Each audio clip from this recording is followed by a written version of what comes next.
Good morning, good afternoon, good evening, good whatevers. It's me, Stone Whisperer, and today we'll be going on an adventure. In fact, we'll be choosing our own adventure. Now I will be reading a story from a book called The Warlock of Firetop Mountain. It's a choose your own adventure, so I'll be doing part of it, and then at the end I'll let you guys and girls make the decision about where you'd like to go. For the purposes of just keeping things relaxed, of course, I won't be rolling any dice or scribbling any notes here. We'll simply assume that we win any dice rolls, just for fun. So, without further ado, let's start. Rumours. Only a foolhardy adventurer would embark upon such a perilous quest without first finding out as much as possible about the mountain and its treasures. Before your arrival at the foot of Firetop Mountain, you spent several days with the townsfolk of a local village, some 2 days' journey from the base. Being a likeable sort of person, you found it easy to get on with the local peasants. Although they told many stories about mysterious Warlock sanctuary, you could not feel sure at all, or indeed any, of these were based on fact.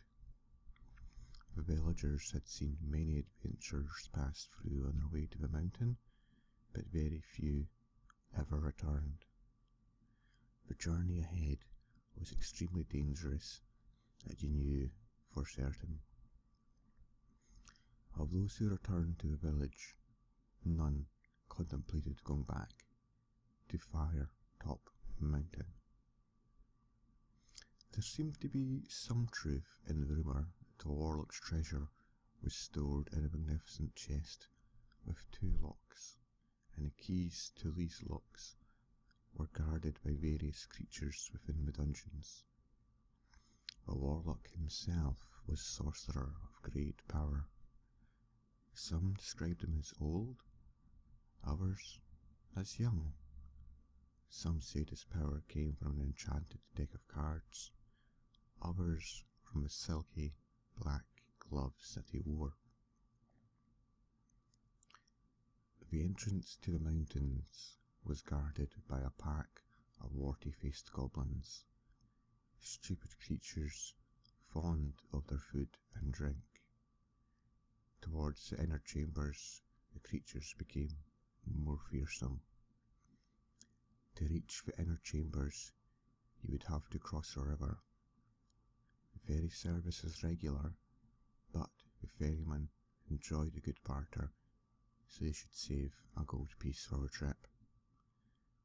Locals also encouraged you to keep a good map of your wanderings, for without a map, you would end up hopelessly lost within the mountain. When it finally came to your day of leaving, the whole village turned out to wish you a safe journey. Tears came to the eyes of many of the women, young and old alike. You couldn't help wondering whether they were tears of sorrow shed by eyes which would never see you alive again. At last, your 2-day hike is over. You unsheath your sword, lay it on the ground, and sigh with relief as you lower yourself onto the mossy rocks to sit for a moment's rest. You stretch, rub your eyes, and finally look up at Firetop Mountain. The very mountain itself looks menacing. The steep face in front of you looks to have been savaged by the claws of some gargantuan beast. Sharp, rocky crags jut out at unnatural angles. At the top of the mountain, you can see the eerie red colouring, probably some strange vegetation which has given the mountain its name. Perhaps no one will ever know exactly what grows up there, as climbing the peak must surely be impossible. Your quest lies ahead of you. Across the clearing is a dark cave entrance. You pick up your sword, get to your feet, and consider what dangers may lie ahead. But with determination, you thrust the sword home into its scabbard and approach the cave. You peer into the gloom to see dark, slimy walls with pools of water on the stone floor in front of you. The air is cold and dank. You light your lantern and step warily into the blackness. Cobwebs brush your face, and you hear the scurrying of tiny feet, rats most likely. You set off into the cave. After a few yards, you arrive at a junction. Will we go west or east? Let's start by going east. The passageway soon comes to an end at a locked wooden door. You listen at the door, but hear nothing. Will you try to charge the door down?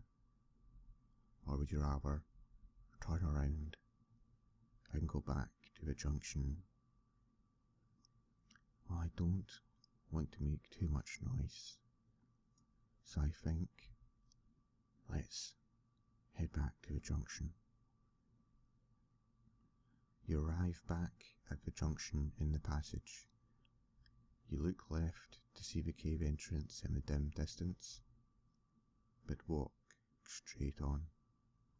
There's a right-hand turn to the north in the passage.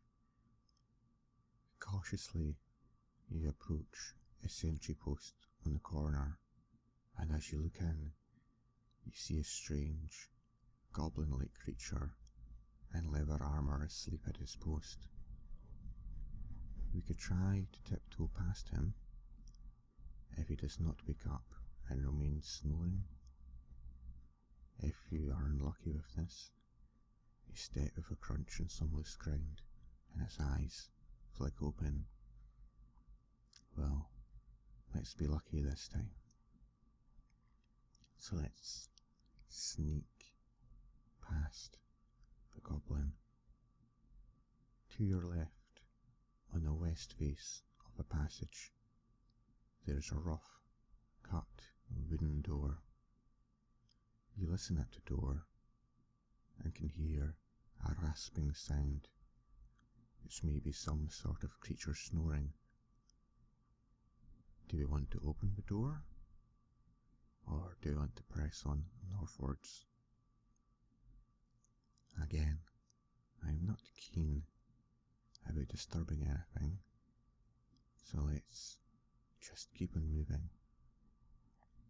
Further up the passage along the west wall, you see another door. You listen at it, but hear nothing. If you want to try opening the door, turn to 397. If you want to continue northwards, turn to 363.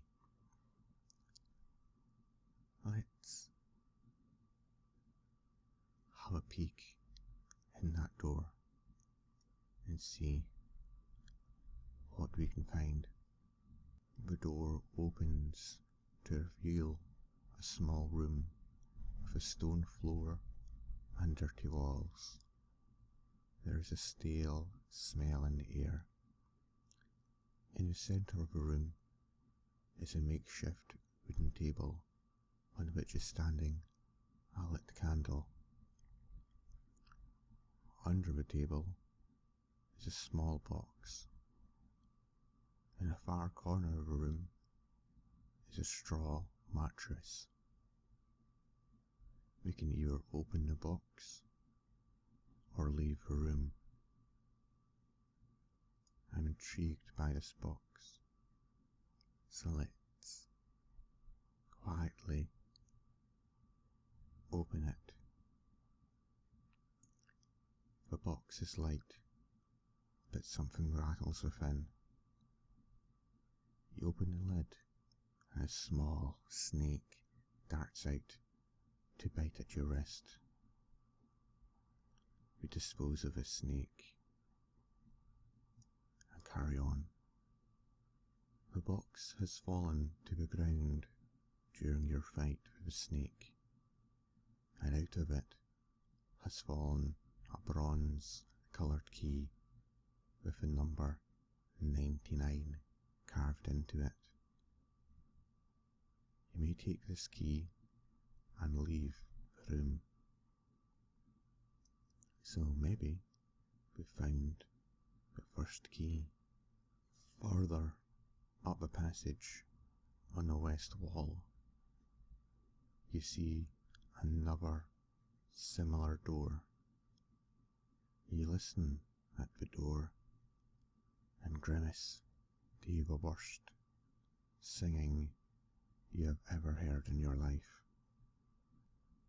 Do you want to go into the room to investigate this hideous din, or walk on up the passageway? Well, let's leave this decision for you. Shall we investigate the room with the singing inside, or do we walk up the passageway ignoring it? Make your decision either in the comments, send me a message, or send me an email, and we'll continue this story next week. Again, investigate the hideous din of the singing, or walk up a passageway. The choice is yours.